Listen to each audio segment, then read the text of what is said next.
Islam basically means submission to Allah subhanahu wa ta'ala and just bow down to Him and just not considering anyone else that is worthy of worship. Once you say that and do that, you are a Muslim, you are a believer.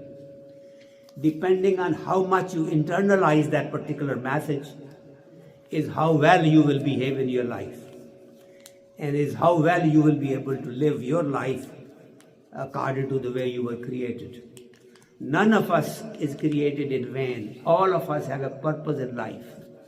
Some of us basically are just a middle people in between somewhere, maybe 3 generations down the road from our children's children, somebody will do something that will be very, very kind of a transformative for the message of Allah subhanahu wa ta'ala. You never know. However, do not underestimate your own position wherever you are.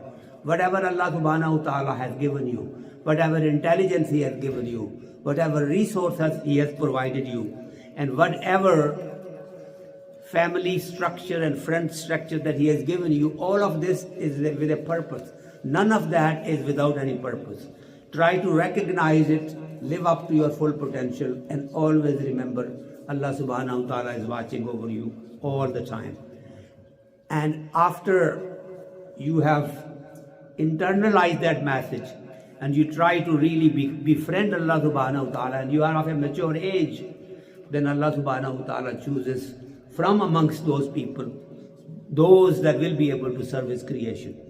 And He does that basically to serve other creation that He has around us, whether they are the trees, whether they are the animals, whether they are other people that are living nearby, or there are other people of different faiths.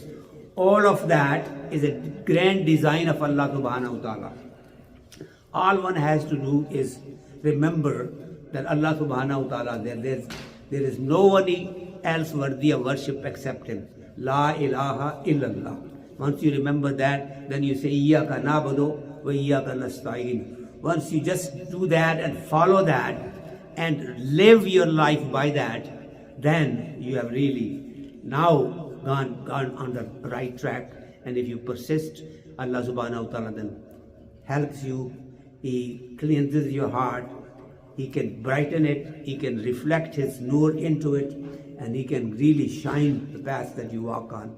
This way you will be able to do His work. There are people, like I keep saying it all the time, but let me repeat it. There are people Allah subhanahu wa ta'ala has chosen in all times. And those people are actually out there doing work of Allah subhanahu wa ta'ala. Their neighbors, their families may not even know that. But they are the ones that are doing in their own way things that Allah subhanahu wa ta'ala wants done.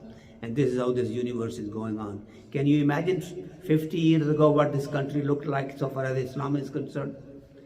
How many masajid were here in this country? Look, in just past 50 years, there are thousands of areas where Muslims are together, and there are more than 1,000 masajid probably here in this country now.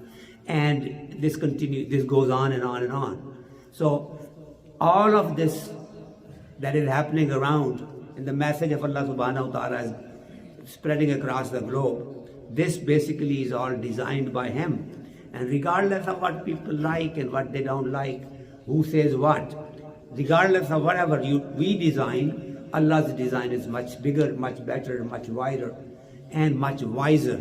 So all we have to do is submit to Him and then let things take their course and be open to Him. I always tell the children that if you want to have, there are 15, 20 of you together, if you want to be a friend with somebody and so that he can protect you whenever there is any fight or any struggle, you want to pick the biggest and the strongest boy that is, or man that is in your group, so that he becomes your friend, then nobody can hurt you. In the same way, if you make Allah subhanahu wa ta'ala your friend, you say, Allah, I am leaving my affairs to you. I want to be your friend. Be my friend. Then Allah subhanahu wa ta'ala looks at the sincerity of your intention and then tries to draw you closer. He's the one that gives all the hidayah. All guidance comes from him, and he chooses the hearts that he wants to cleanse and purify and select for his service. So once you make that intention and are sincere in that, it's up to Allah subhanahu wa ta'ala to choose you. And whatever happens in your life then is because of him. Submit to his will, and then there will be happiness within us and around us. May Allah subhanahu wa ta'ala give us the wisdom and strength and the understanding so that we do things that are pleasing to him, that we spread his message to his creation, we try to serve his creation to the best of our abilities, and keep ourselves open to his guidance and submit to his will completely. Jazakumullahu khair. Assalamu alaikum.